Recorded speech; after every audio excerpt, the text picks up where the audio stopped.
Uh-oh, boys, I just found out something crazy. If you listen to me, it's going to put money back into your pocket. What would you say if I told you you've been getting ripped off by your government every single time you put gas into your mowers, or your edgers, or your weed eaters, or your blowers, or your bobcats, or your excavators, or your trenchers, or anything that's not a car or a truck? That's right. You've been getting stolen from. I mean, not really, but you know what I mean. So this is how it works. When you need to fill up your equipment, you go to the gas station, just like you were filling up your truck.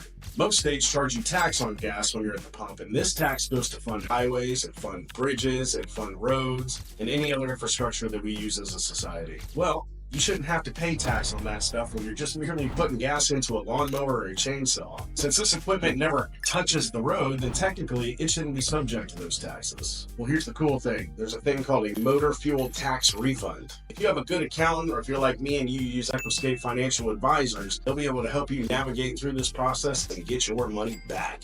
You can even go back as far as 3 years into your tax returns and extrapolate the gas that you use for your equipment from your tax return, and you'll be eligible to get a refund for those 3 years. Now, the refund's based upon the number of gallons that you purchased on non-road vehicles over the course of those 3 years. Gas and diesel are rebated at different rates, obviously, because diesel is a lot more expensive, so you get more of a rebate for diesel. Personally, I was able to get back over $10,000. So now that you're aware of this, you can start making your life easier and separating the purchases from your vehicle gas from the purchases from your equipment gas, so that your accountant can have those numbers easily for you at the end of the year, making your refund submission much more seamless. Now, I would have never known this had I not began working with EchoScape, so I encourage you to do the same. Now, give them a call and get working on your refund. And look, there's plenty more tips where that came from, so I hope that helps.